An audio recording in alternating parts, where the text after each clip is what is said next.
here with Steve D. What's up, Steve? What up, Dave? Thanks for having me, man. Thanks for coming, man. I appreciate it. All right. This is awesome. Yeah, thanks. Thank you. Well, we haven't even started yet, so we'll see. Yeah, we'll see how it goes. Yeah. No, so I've never met you before. It's strange, but our paths have not yet crossed in the scene. Yes. I think we were just talking about it downstairs before we hit record.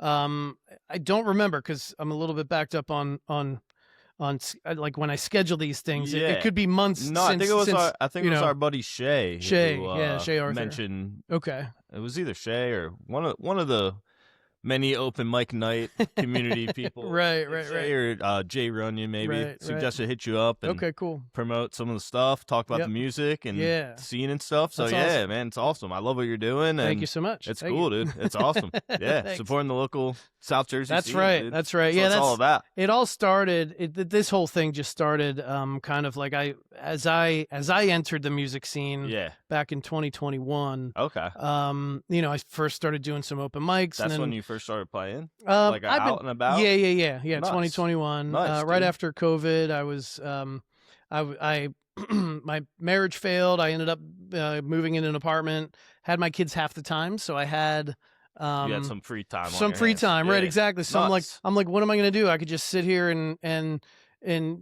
throw myself into alcohol and a downward spiral. Did you play before? I did. Yeah. I played guitar. I've been playing guitar my whole life. Nice. But I never really sang. You never like sang or like put yourself out. Correct. There, really. Yep. I was in like an original rock band a long time ago, and I was just like the rhythm guitar player. What were you guys called? We were called Habit Stone, and we played out like 3 times. All right, cool. And it didn't last very long, but it was fun and it was a good experience. Yeah. But anyway, yeah. So you gotta get started somewhere. Yeah, exactly. So so long story short, as I entered the open mic scene and then started gigging, I started meeting all these other musicians who were like amazing. Yeah. And I'm like, man, there's so much talent here in South Jersey. It's honestly crazy. It blows my mind. Right. So I was like, I wish there was another place where we could get to know these people because I personally get more invested in a musician if I know them a little bit. You know what I mean? I mean, they could be awesome, but if I don't really know anything about them, I'm like, all right, he's an awesome musician. Same thing with the song. I feel like I find that playing live a lot. Like if you're playing an original song, if you kind of tell the backstory on it a little bit, I feel like people pay attention and like it more. Absolutely. You know what I mean? Agreed. All right. So enough about me. Anyway. Okay. So I know you are the host over at the open mic at Tonewood, right? So yeah, we were talking about that. We do. I do the open mic at Tonewood in Oakland, and then at Farm Truck in Medford. Okay, awesome. So 2 open mic nights. Yeah, man. What days do they fall on? So the Farm Truck one is the first Wednesday every month, and the Tonewood one is the last Tuesday. Tuesday. First Wednesday and last So they usually Tuesday. fall back-to-back weeks. Oh, cool. Every few months, back-to-back days. Oh, really? Yeah. Just because it's like sometimes the last Tuesday is the last day of the month. And the first Wednesday then is the first day of the month. So, but no, we have a good time, and it's literally made me meet so many cool musicians from this area, like you said, and just open my mind to all the talented people. And I've made so many cool friends from it too. Yeah, it's awesome. It brought us here, linked us up from people there. Like it's cool, man. The open mic nights are like a great thing, and it's like fulfilling. Like that's like the 1 or 2 days a month. Like I always look forward to. Yep. Just because also like I don't have to play the whole time. I could sit back and watch everyone else play and get to watch everyone else. It's fun for me. Yeah. I host an open mic at Little East Tavern in Franklinville. That's a great spot. I've played there before. So we're there every other Sunday. So we'll be there. I gotta make it down to that. Yeah, we'll be there this Sunday and then every other after. Hell so. And we start at 5 and go until whenever. That's awesome. And there are some nights where we have a full list. Yeah. And then there are other nights where we don't have as much a list. So then kind of jamming. Yeah. Then after we get through the list, we just open it up to whoever wants to do whatever. Yeah. And it just becomes kind of like a big party. Everybody hanging out. That's and the playing. best. Yeah. We try to do that too. Like, especially at the Farm Truck one, we do like at the end of every open mic. It's like, all right, well, if anybody wants to come up, play together, and I've seen bands form, different people like duos now playing together, and these guys are getting gigs now. Other places, like great. it's just so great to see it all like flourish and come together. Because when you start it, it's a little bit slow in the beginning. You got to work it up. People got to know about it. They don't even know it's a thing, and then it becomes a thing. Like when we first started the Farm Truck, when we were doing it every single Wednesday. Oh wow! And That's a lot. and then we crunched it down to just once a month. Okay. Because it seemed like, it was like, oh, a couple people would show up this Wednesday. Then no one would show up the next Wednesday. Then we'd have 50 people the one Wednesday. Like, it was like, right. It was like, oh, I'll make it next week. So, condensing it to that once a month, it was like, this was the one day. It's made it good that it's a solid crowd every time. Yeah. And it's all people that really want to get up and play and like do their thing, which that's is cool. awesome. I think I found kind of the same thing with my open mic. We started just once a month. Yeah. And then they were like, "Hey, can you do it more often?" Yeah. And then I was like, it started to go good. People started coming. Yeah, exactly. Yeah. So I said, "Well, the best I can do because of my schedule with my kids, I can do it every 2 weeks." Yeah. And they were like, "Fine." That's a solid amount. Yeah. Yeah. And I found that that's really like a good sweet spot for at least for my folks. Yeah. People look forward to it. I've had some people roll in on the off Sunday and they're like, "Hey, we have open mic tonight." I'm like, "No, sorry, it's next week." They're like, "Damn it, I'll see you next week." That's the hard thing, is like getting people to consistently know when it is. Because I've heard the same thing at like Tonewood and Farm Truck too. They'll be like, someone showed up here like last Tuesday, like with their guitars, like thinking it was open mic night. And I'm like, gotta look at the posts. That's right. Follow us on Facebook and Instagram. Yeah, that's the only way. I mean, and I've just started now, like on the Facebook, where they have these open mic night groups, like the South Jersey, South Jersey open mics. So they're Tri-state. nice. They're nice to get like some new people out that wouldn't have heard about it otherwise. Like, I did notice one time, I think I forgot to put my post on those groups, and it was a really slow night. Yeah. And then like like 2 weeks later, I made sure I put my post in those groups. It was like a normal night again. I was like, wow, I think it really does make a difference. It does, because people that are in those groups too will see it, and even if they know about it, it'll remind them, oh, that's tonight, or that's tomorrow, whenever they see it. Yeah, the problem I keep finding with the social media is like sometimes people see the stuff late. Oh, yeah. So it's like you'll post it, and it's like, oh, I seen it, but it was like 2 days after. Like, so it's tough. That's just the algorithms. Right, exactly. All right, so let's talk a little bit about kind of your journey. No doubt. Admittedly, I don't really know much about you, and that's cool. I've been so busy. Not many people do. I haven't been able to do like my research, so this will be a genuine conversation for sure. Yeah, so, no doubt. Where did you get started? How did it all begin for you? Yeah, so I mean, the whole music thing started like when I was in high school. I'm 32, so this was like early 2000s. Me and my cousin Tommy, he's 2 years older than me.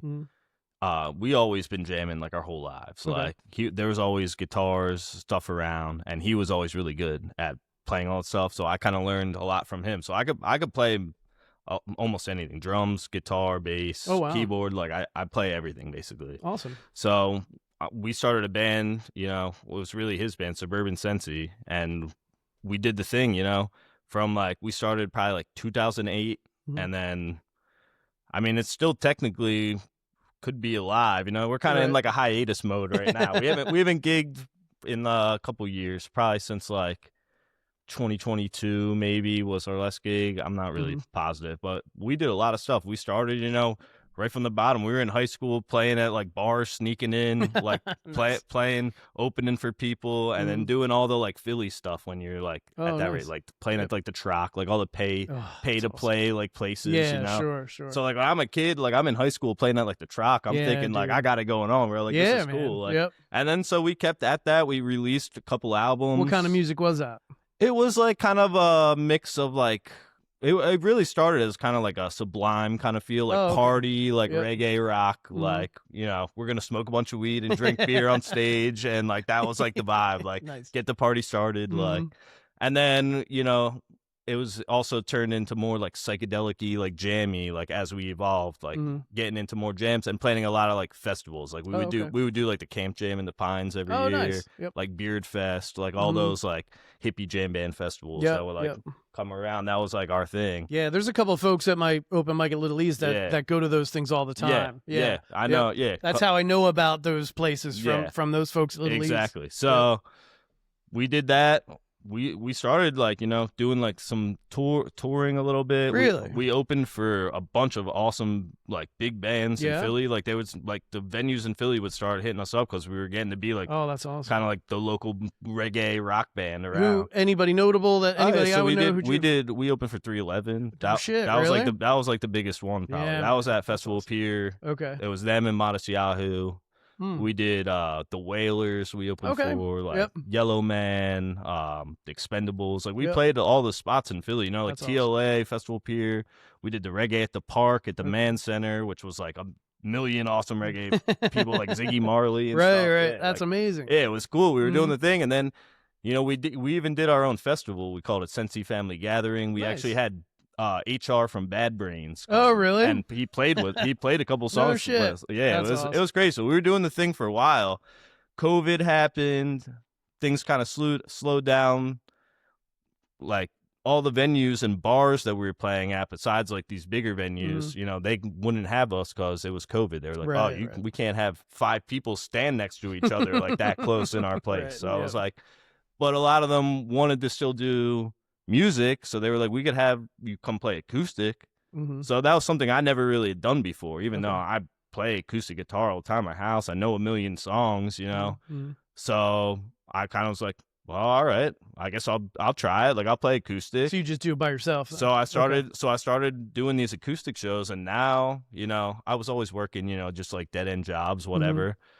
One day I took the leap. I was like, you know what? Like this acoustic thing, I'm seeing these other guys playing all the time, doing the acoustic thing all over. And I started getting show offers from people. So I'm like, I'm going to take the chance and just go and try to do between the band and the solo gigs now that were happening. And I started doing the solo thing. And then that's been like my bread and butter right now, the solo thing. So then basically the evolution from Sensi was me and Anton, who has played bass.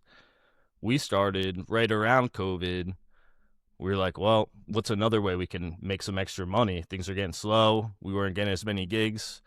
We knew a million Grateful Dead songs. We were like, why don't we start a Grateful Dead like cover band? Nice. So we started a Grateful Dead cover band called Crickets and Cicadas. Oh, okay. And now that's been like our main gig. That's like now like our main thing. We do a bunch of gigs every month, and we're going all over the place. And that's like between that and my solo gigs now, it's keeping me busy. Now that's kind of why Suburban Sensi kind of like slowed down. Okay. As well as just it's hard to get a lot of guys together that are all, got their own shit going on in their lives. Can we curse on here? Yeah, absolutely. Yeah, we'll just put the little E next to the episode. No, that's great. I've heard of Crickets and Cicadas. So I've never seen you guys play, but yeah. I've seen your stuff advertised at Beard Fest and Little E's. And, and we all played that at Little E's. Yep. That's how, I knew that spot, So it's funny. So we started that. It was me and Anton from Suburban Sensi, and then we would always play with another band a lot back then, Mum's the Word, which was a bunch of our friends. Okay. So it started as kind of just a combo. It was like 2 of them, 2 of us. We mashed up, did a bunch of Grateful Dead covers, and we did a couple shows, and then COVID happened. Sure. Same thing, kind of just stopped doing shows, and then when the world came back around, we were like, oh, let's bring that Grateful Dead band back. Like, that was pretty fun. We did a couple shows with it. It seemed like it was going to go well. And so we restarted it and got a couple new guys in it. The Mum's the Word guys couldn't do it anymore. Okay. So we got new people in it. So who's all in Crickets and Cicadas? So now right it's me, Anton, he basically like organizes the whole band. What's Anton's last name? Milioti. Milioti. Yeah, okay. he plays bass. Okay. Yeah. Yep. And he was from Suburban Sensi, too. And then we got our buddy Jim Burkhart on drums. Okay. And Jake Brightman on guitar, lead guitar. And I play rhythm guitar. Okay, cool. So it's 4 of us. Yeah. Nice. And we've been killing it, man. It's like crazy. Like we do the Tonewood in Barrington the first Thursday every month. And it's like, oh, really? Okay. Every month the crowd just, it seems to get bigger and bigger. Very cool. Like, it's crazy. So it's awesome. It's cool, dude. We got a steady rotation of gigs. And then through all of this, like I'm still trying to make my original music, sure, because Suburban Sensi, we were mainly playing original music. So now, last album we put out was, I think, 2021 for Suburban Sensi. So now it's been a few years since we've done that. I'm doing the Grateful Dead cover band thing. I'm doing all these solo gigs where like I'm playing some original music, but it's mainly playing covers for people at the bar and stuff, I mean, that's my gig. That's exactly. You know how it is, which I'm totally cool with, dude. I love doing that. I love playing covers. Pays the bills. That's what I mean. It pays bills. I love playing covers. I love doing all that. And then in all this, I'm like, all right, well, I'm doing all this stuff playing covers. Like I still want to make original music and put it out. So I started recording my buddy Garrett, who was actually in Mum's the Word too, originally. Yep. He plays drums, and he's also like another guy that's just like Swiss Army knife. Like he'll just hop on anything, keyboard, bass, guitar. Like he just shreds on everything. Nice. But he's a great drummer, And you know, we were always hanging out, just drinking, smoking, doing the thing, listening to music, jamming, and started showing him a bunch of my original songs. And he was like, dude, like, we should get these down and record some of this shit. He does a lot of recording at his house. So I started showing him some of my tunes, and we got them down. And I put out this EP in December under the Steve D band. Okay. It's called Shack Tracks. It's 5 songs. Nice. Yeah. Nice. So, and it's all originals. This past December? This past December. Okay, Yep. cool. Yep. So like 2 months ago. Yeah. I put out throughout the whole year, 2025, I was releasing like a single every now and then, which were all on the EP. Okay. Because I recorded it all in 2024. Yep. And then kind of just sat on it. And then I released it all throughout the year. And then in December, I basically just put it all out. It's an EP. It's 5 songs. So there was one extra song I didn't put out yet. Gotcha. So the 4 were, I kind of just milked it, you know? Okay. Just single by single to get people to listen to it and like have music out there. Right. Awesome. Awesome. All right. Because there's been a couple guys that have helped me with the process too. Yeah. Like my one buddy, Frank. You might know Frank Cervantes. His name sounds familiar. Yeah, he plays in the Bruce Springsteen, Tom Petty cover band. Oh, really? Okay. Yeah, I don't think I've ever talked to him. Yeah, but he does acoustic stuff too. But he helped me a lot with the playlisting, and like he knows a lot about that kind of stuff. Yeah. Did you get your stuff on playlists? Were you successful? Yeah, in that? some of them. Yeah, like the one. So the one tune I have out is called Chicken Shack. It's kind of like a bluegrass sort of tune. That one got on a bunch of playlists. Did it really? And it did like pretty well. Nice. Yeah, it's got like I think like 5,000 plays or something. Wow, right nice. Now on Spotify. Nice. Yeah, and that's mainly from the plays. playlist. I mean, same. Yeah, all my other ones are under 1,000 still. I think maybe one other one is maybe just over 1,000. Okay, like, nice. Yeah. Yep. But, all right, cool. Yeah, the playlisting that can definitely help. Yeah. Yeah, absolutely. But it's hard, dude. The algorithm is hard to break into, and that's why I like doing stuff like this, where I can just talk about the original music and like try to get people to listen to it and know that it's out there. Yep. Post it online. Like I made little music videos for a couple of songs, posted them on YouTube, Instagram. You know, I try to promote it as much as I can. And the nice thing, you know, is with the Crickets, with the Dead cover band, is that crowd's really receptive to like listening to music too. So and you know, it does help. Even though we're playing covers, I can say to the people there, "Hey, like, I got original music out too. To check out." Yeah. Yep. Does the Crickets and Cicadas have any original music at all, or strictly no? It's all dead just covers? dead covers. Yeah, Cool. we like jam them out, and you know, we do a bunch of different. Like, it's not just like the generic like Dead cover band. We try to be different because there's a bazillion Grateful Dead covers. Sure, and those fans are so rabid for anything like.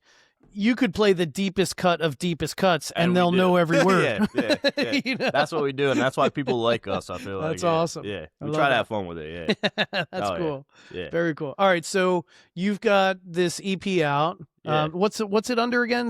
It's under Steve D Band. So it's Steve just D Band. DEE. Yeah. Okay, cool. Yeah, my last name's DeFalco, but my whole life everyone just called me Stevie D. So I'm like, all right, I'll just be the Steve D Band. Nice. And it's basically just me. Like I said, Garrett played drums on it, my buddy, and then I just did everything else. I did the backing vocals. Okay. Where'd you record it? So I recorded it a mix of, like I said, just with him, like putting stuff together at his house, and then mainly with my buddy Bob, who I did all the Suburban Sensi recordings with. Bob Bowling. He's right in Atco, not far from here. Oh, okay, cool. He's a great dude. If you ever need any kind of recording done, he's good. Yeah, awesome. Yeah, he's been around forever, and he does live sound and stuff. He's a great guy. Very cool. Very cool. Awesome. Yeah, and so I'm recording some new stuff now with a new producer, Ron Santi, out in Browns Mills. I got like 3 or 4 tracks I'm doing with him. And how or why did you hook up with him? So yeah, I linked up with him actually. So I went to see one of my favorite bands, the Brian Jonestown Massacre. Okay. I don't know if you ever heard of them. They're kind of like underground rock, like 60s garagey style. Yeah. But I went to see them in Philly, and they did an after party at Ortlieb's. Okay. And I went there, and like the band was hanging out there. It was cool. We were all hanging out, and I met Ron there, and he was like, he overheard me talking with the bartender about the Pine Barrens because that's where I live. Yep. And he was like, yo, like, I live there too. He's like, are you a musician? And I'm like, yeah. And he was like, yo, like, come record in my studio. So I'm like, oh, shit, all right, yeah, let's do it.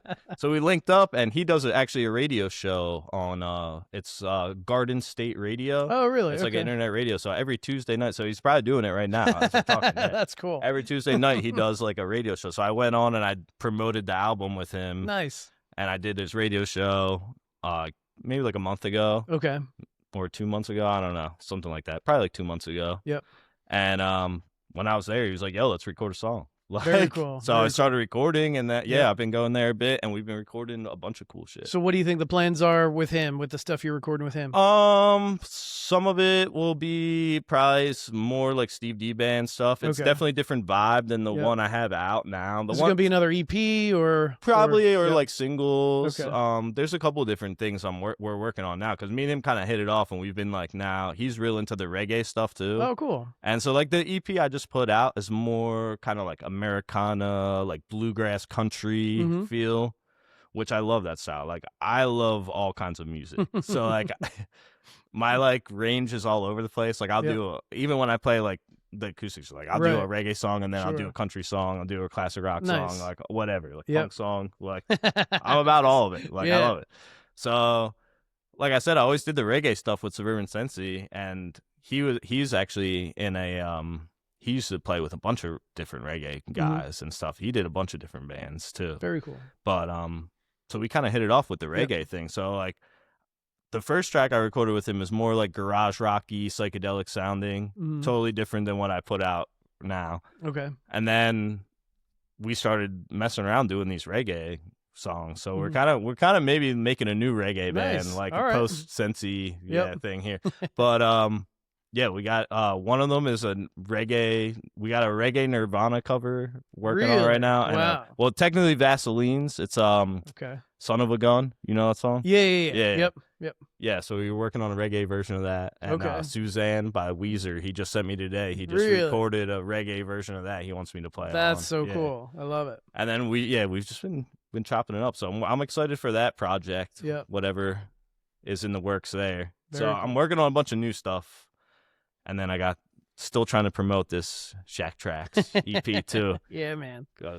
So I'm always working on new stuff. So so it sounds like two bands, your solo stuff, and then whatever's going to come out. There's probably more solo stuff coming out. Solo stuff, year, maybe possibly a new band. Okay. Yeah. Who knows? Yeah. Man, that's awesome. I'm just trying to stay busy with the music stuff, man. And then the open mic nights too. The open mic, like we said, the open mic nights are just so much fun, man. And that's like one of my favorite 2 days of the month. You know? Getting to connect with all the other musicians. So we gotta get you out there. Yeah, I'll be there. I'll be there. Yeah, well, me and Leanne will come out one of these days. Yeah, we'll have to put it. See, the thing is, I live and die by my calendar. Yeah, and if I don't put something in my calendar, it might as well not exist. Yeah. So like even like picking my kids up at the school, it's in my calendar. Like the simplest stuff. Yeah. So yeah, after we get done here, we'll talk about when your next one is and when I might be free. Oh yeah. So anyway, it's. Obviously, your musical taste is all over the place, which I think is awesome. Yeah. Who are some of your influences, and then like where did all that come from? Like, did you pick up stuff from like your parents and friends, all that stuff? No doubt, all of that. So yeah, like I said, I mean, me and my cousin started when we were young, and I mean, his dad, my uncle, he passed away, but his music taste, I mean, he like instilled all of that on us. Okay. So like. When we were growing up, our favorite bands were the Beatles, the Stones, the Kinks, like the Who, the Doors, like all the classic, like British Invasion, like early 60s. So like when I was growing up, like that was like my shit. And it still is. Like that's like probably still like if you ask me my favorite bands, I'd probably still say the Beatles, the Rolling Stones, like all that stuff.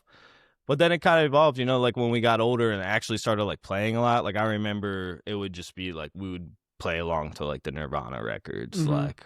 Either we would switch off drums, guitar, and just like jam out to them, and then that evolved into like Sublime. Yep. And that's kind of how like Sensi started. It was like, oh, we want to be like Sublime. Like, like that was like the vibe. So like all that stuff I love, but like everything, man. Yeah, like I got into like all that in high school. It was like Sublime, like 311, ska, and then like even like hip hop and stuff. Like I love like hip hop, nice, punk rock. Like that's like my shit. Metal's like I like some of it, but that's probably the one I'm like, it's all right, you know. I'm more on like the like. I'm a thrash metal guy at heart. I'm like a punk rocker kid. Like fuck those metal kids. Like nice. Yeah, but no, you had the mohawk and we had the long hair. You know.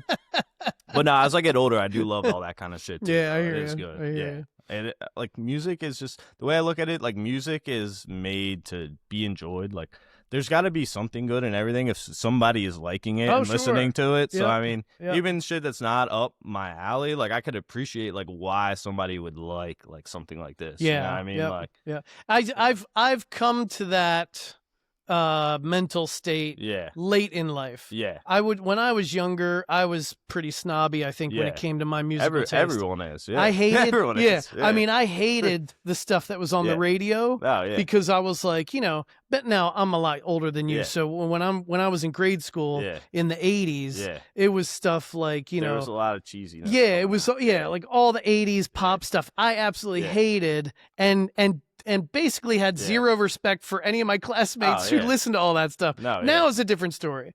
But as like the 80s for me too, like I feel like that, like the whole 80s genre of music, like I didn't never really appreciate it when I was a kid, but now that I'm older, I'm like, I love this shit. Like this is so good. Yeah, like, I take some 80s pop songs and turn them into like sad acoustic songs. Hell yeah. I do a version of it's like Mad World. Right. I do a version of Bananarama. Bananarama's Cruel Summer. Yeah. And it's in a minor key and it's slow and it's acoustic. Sometimes you gotta make the songs your own just to make it fun. Like you're never gonna make it sound exactly like how these people sound. Right, like, especially when there's 85 keyboards on it. Yeah, exactly. Exactly.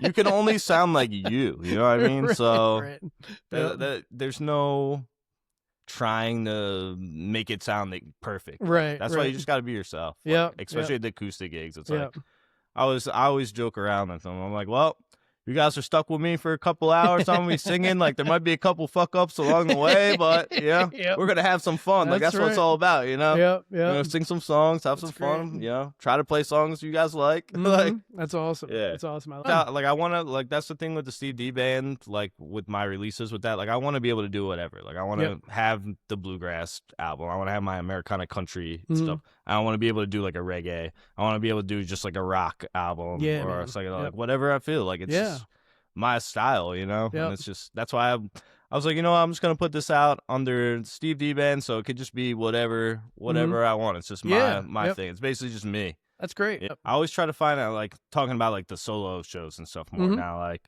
in those kind of situations. Like I always try to find songs that are familiar that people know, but not necessarily like the most popular thing that people are thinking of. So when they hear them, like, oh, like I forgot about that song. Yeah, I love that. That's a great song. It's like I just played it over in Burlington at the Union House. Oh yeah. I love that place. Yeah, it's a great spot. I play there every 4 months, I think. Nice. Yeah. Yeah, you're on their little monthly rotation, the quarterly rotation. Same. So we just did our quarterly show there, and it was great. Like there was this couple that came out. I had no idea who they were. Yeah, and the guy was like, oh yeah, like I played one of our originals, and then the guy was like, oh, like. Yeah, what's that one like Chicken Shack song? Like I looked it up online and I was like, oh, and I asked him there, I was like, oh, did you look it up? He's like, oh yeah, like I seen you guys were playing here and I looked it up. I looked it up online. I listened to it. Like I like that song. Awesome. I watched the video for it and stuff. That's fantastic. And I was like, yo, what? Like, so you never know, right? Like, you know, just having it out there is a good thing. Like, because you never know who's going to pick it up and watch Absolutely. it. And if you're playing these places and people see your name out there, they might look it up. Yeah, they might. They might. You know, they're never gonna find it if it ain't out there. Exactly. You know, so might as well throw it out there. Exactly. That's great. And then when you play these songs live too, and people ask if they can find them, here you go, bro. Here they are. That's right. That's right. You get them all. Awesome. Yeah, that's great. I was trying to get people to go to the Bandcamp page because then they can download it, and then the money actually will come to me instead of like through the whole process of streaming, and then it was like, all right, here's like the 20 cents you made from those streams. Like, I mean, it's I think I've made, since I've been on Apple Music, it's been like maybe 3 years since I released my first song. I think I've made $20 in those 3 years. Exactly. It's such a scam. I know. It's funny, like they'll send you like the emails too. Like I'll get them from like Apple Music, and it's like you've had 3 plays this week, and it's like, oh wow, great. like thank you. Yeah, like, and the subject of the email will be like, you had a great week, or something like it's that. Like, oh, cool. It's like, oh, 0 plays. Like, nice, good to know. Like that. Thanks for letting me know. Right. Like, thanks for destroying all of my confidence. Yeah, good to know people are on Apple. Like, yeah, right. Yo, stream my music on Apple. Right. Meanwhile, what was it, a few years ago, Beyonce dropped a whole album and didn't mention it to anybody, didn't market it, nothing. And like the next day it had like 100 billion streams or whatever it was. You know what I mean? That's crazy. I know. I always say that too. I'm playing. I'm like, all right, like you could go check that one out online. Like, Taylor Swift don't need the money from your 10,000 streams anymore. Like, actually, the people that need that are the local artists. So you should stream us on those. That's right. Instead of them. That's right. That's right. I have been I have a Bandcamp, but I don't think I have anything on it. Yeah. I've been thinking about with this new album that I'm working on. That's going to take a while. Putting it I up might there. put it up there it's first. Worth putting it up. It doesn't. See, it's not like it costs anything to put it up there. And, right. And if anybody likes it enough to down, like I've had a few downloads off of it. Have you? Before, yeah. Nice. A lot of times at the open mics, I'll play because I always at the open mic I'll play the first like 3 songs just to break the ice. Sure. Because no one ever wants to go first. Yep. And I always throw like 1 or 2 of my originals as the songs. Nice. And I've had people being like, yo, what's that like after? And like go right on it. Oh, that's cool. Yeah, that's cool. Do you have any like hard physical copies in CDs or vinyls? I'm trying to work on getting vinyl made. Okay. It's kind of been a process. I've been going back and forth with the company on it. Okay. And like I'm not very good with like I designed everything myself. Nice. So it's got to meet the requirements for the vinyls all different. I kind of like, I had help from this one graphic design guy that he kind of resized it for me. So I'm working on it. It's just a lot of money too to get the vinyls made. And I'm just trying to gauge like if it's something, if I put the money into, like I'm going to be able to sell and get my money back. Right, the only places I would really be able to sell it's when I play shows. Right. Or if I like take it to like record stores and want to like try and sell it for me there. And who knows if anyone would ever buy it. And the whole thing is like my thing is only 5 songs. So it's hard to like charge like $30 for 5 songs. Yeah, I hear you. So I want to get vinyls made. I'm working on it. Yep. I am trying. I think I'm probably gonna do it. And like whatever happens. I think the good even thing, if I don't make money, just to have the vinyls made out there, because I've always wanted to have my song. Like the Sensi stuff we had on CDs, but we never had vinyls of it made, which like. Yeah, vinyls are a whole new thing now. Like they've certainly come back, and they're retro, tapes. And they're also tapes are coming back. Are they really? Yeah. Are they? Someone was just telling me about it. Okay, all right. I'll have to look into that for myself. Not that I'll ever play a tape again. I know, right? All the warbly sounds and stuff. But anyway, no, vinyls are, I think, are a great way to support an artist. Yeah.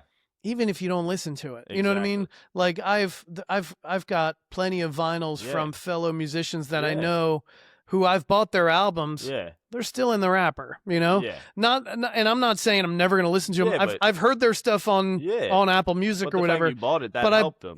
My main purpose of buying their vinyl was to basically support them. I always try to do that if I go to a show too. Yeah. Like, I'm going to buy either vinyl or shirt, something to support the band, because that's the livelihood, Just playing live is really the only way to make money. Like no one's making money off streaming, like I said, unless you're Taylor Swift or Beyonce. You got billions of streams. Yep. But for me and you guys like us, like, you know what? We got 1,000 streams if we're lucky. We're glorified T-shirt salesmen.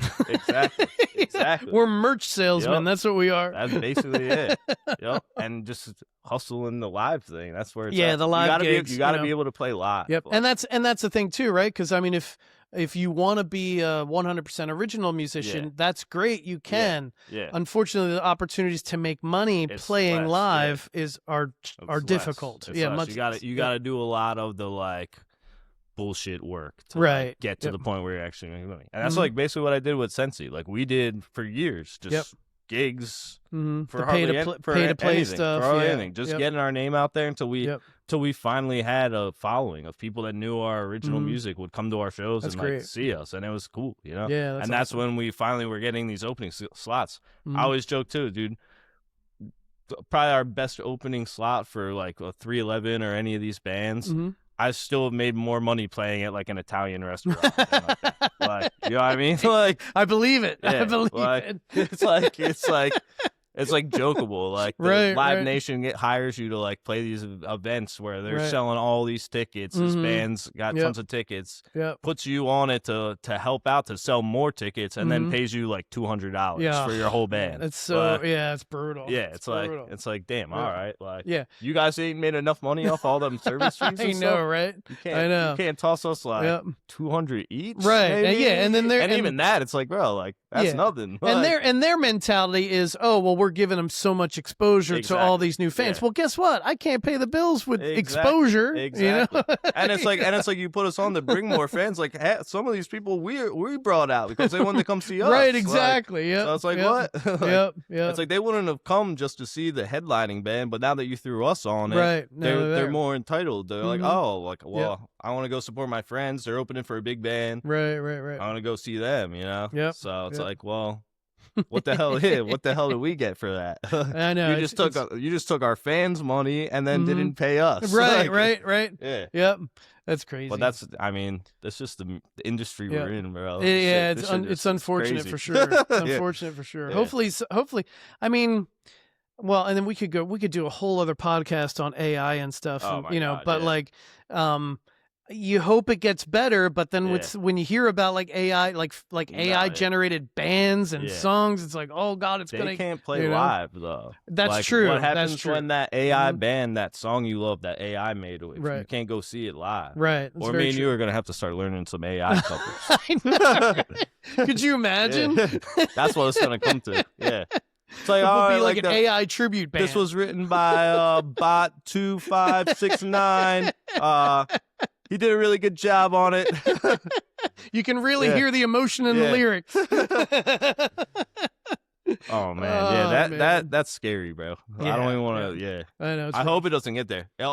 Honestly, though, I feel like there's enough people that genuinely are into music that like they don't want to listen to an AI. Yeah. Like you said, it's got no emotion. I'll never knowingly do it. Yeah, it's got no emotion. It's got no feeling. It's got nothing human about it, bro. Right. It's just taking all the music that was channeled into it and then pushing it back out as what it thinks is going to be good for us. Yep. Anyway, all right, cool. But again, we could do a whole other podcast on that. Yeah. But is there anything else you want to talk about before we kind of get to like a performance here? Oh, cool. Anything else? And if not, that's fine too. I mean, how can people reach you on socials if they want to find you? Steve D Music, Instagram, Facebook. That's where you find me. Crickets and Cicadas is a Grateful Dead cover band I'm in. Find that on Instagram, Facebook, all that stuff too. Crickets and Cicadas, I think probably just band or Crickets and Cicadas. Suburban Sensi, all that stuff's still out there too. If you listen to those albums, we got 3 albums out. Probably a bunch of videos and live shit out there. Suburban Sensi on Facebook, Instagram, all that good stuff. And then, my original music, Steve D Band. That would be Spotify, Apple Music, Bandcamp, or stevedband.bandcamp.com is my Bandcamp page. Yep. The preferred location would be Bandcamp. Yes. But no, if you add the music to your Spotify playlist or any of that, or even just check it out, and if you like it, whatever. Awesome. That's awesome. Yeah, man. Even if you just listen to it once, give it a shot. That's right. I appreciate it. Yep. That's awesome. I know I just kind of sprang this on you, but what songs do you think you'll play for us? Two original songs. 2 songs. Yep. I guess I'll do 2 songs off of the EP. Okay, cool. I guess maybe we'll do either trying to think. We'll do Fire in the Pines. That's the first song on it. Yep. And then maybe we'll do the Chicken Shack. That's seems to be the most popular one. So Awesome. All right, cool. Well, Steve, thank you very much for being on the podcast. Dave. I appreciate it. Hell yeah, man. Thanks for having me. Man. All right, cool. So I'm gonna do this. This is the first song off my EP. Shack Tracks. It's called Fire in the Pines. I wrote it about the area I live in, the Pine Barrens out here in South Jersey, which is a pretty unique area in the world. It's one of the only ecosystems in the world that actually will burn itself to reproduce more forest. So that's why you see them doing the controlled fires and the controlled burns out there, and one of the largest reservoirs in all of North America as well. So, and this genuinely beautiful area. So I wrote this little song called Fire in the Pines. about all the fires we got, and a little shout out to the area. So it goes a little something like this. This is how the record starts off if you check it out.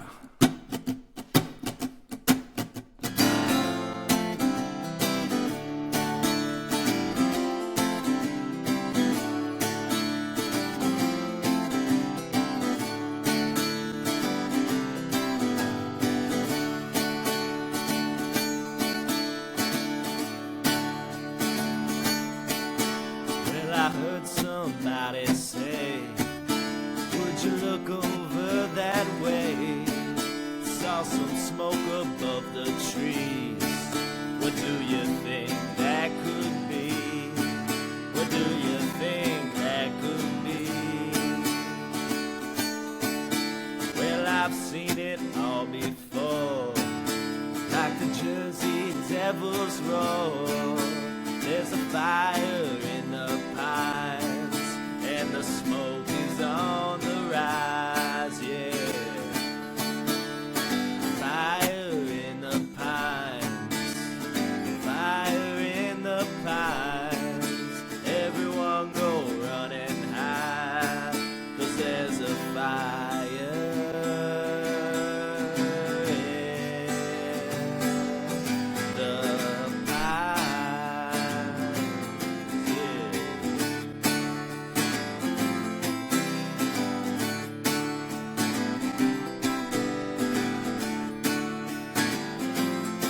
So would you look up in the sky, seen the smoky embers fly, and I heard somebody shout, hey, we got to put it out, yeah, we got to put it out. But like the Jersey Devils roar, it's moving faster towards the shore. In the heat of the summertime, there's a fire in the pines. Woo! Fire in the pines, fire in the pines. Everyone go running high, 'cause there's a fire in the pines, yeah.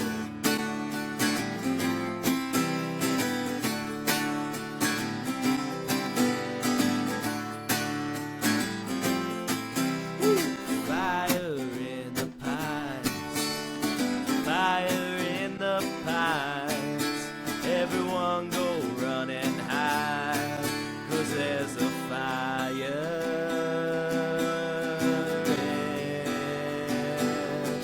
the pines. All right, nice. Yeah. Love it. Thank you. All right, cool. Whenever you're ready, give me an Cool. intro to the next song and go right into it. Cool. So I'm gonna do this is probably the most popular one that I've put out so far. Everyone seems to like it. It's about getting drunk and acting a fool and basically being about a musician. Playing at all these bars all the time and having some fun. Living in the back of a bar. So it goes a little something like this. It's a little bluegrass tune. This one's called The Chicken Shack. It goes like this.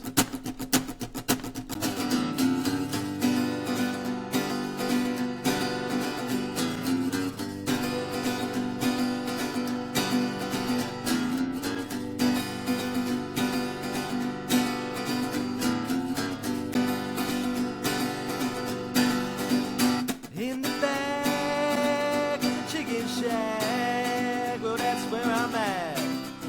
That's where I'm at. I'm throwing up for being all night drunk. Well, that's where I find myself when the morning comes. Yeah, when the morning comes, I'll be on the run, headed for another joint. Son of a gun, last night's buzz really made me miss the point. Little hair of the dog will keep me moving along, will keep me going around the bend. When the morning comes, we're gonna get on up, do it all over again. Yeah, I'm sitting down at the bar, waiting for my set to start. say, pull me some long and strong. I gotta sing these songs all night long. That's right, all night long, gonna sing these songs till we gotta pack it up. Moonshine bright, burn just right, bartender please fill my cup. Son of a gun, wanna keep up the buzz, I want this feeling to ever end. When the morning comes, we're gonna get on up, do it all over again. Yeah, yeah, yeah. Woo!